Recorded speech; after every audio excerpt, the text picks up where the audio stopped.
ఓం శ్రీ సాయిరామ్. శ్రీమద్భగవద్గీత 17వ అధ్యాయం యొక్క ముఖ్యాంశాల గురించి ఈరోజు తెలుసుకోబోతున్నాం. సాయిరామ్.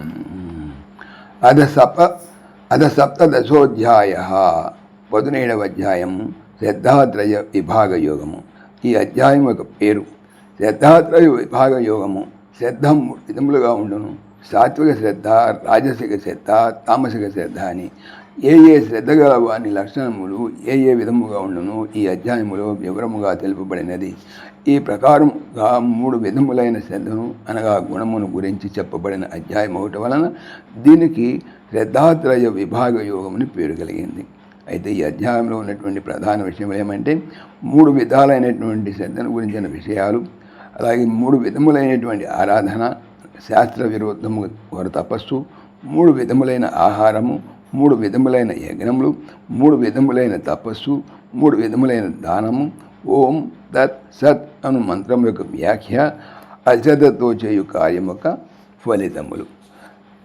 అయితే పూర్వాధ్యాయముతో ఈ అధ్యాయానికి ఉన్నటువంటి సంబంధం ఏమంటే క్రిందటి అధ్యాయం యొక్క చివర భగవానుడు శాస్త్రాదేశములకు భిన్నముగా ప్రవర్తింపరాదని, శాస్త్ర విధిని ఉల్లంఘించి విచ్చలవిడిగా ప్రవర్తించినచో మోక్షసిద్ధి లభించదని చెప్పగా ఆ వాక్యములను వినినప్పుడు అర్జునుని మనంబున ఒక సంశయం ఉదయించెను.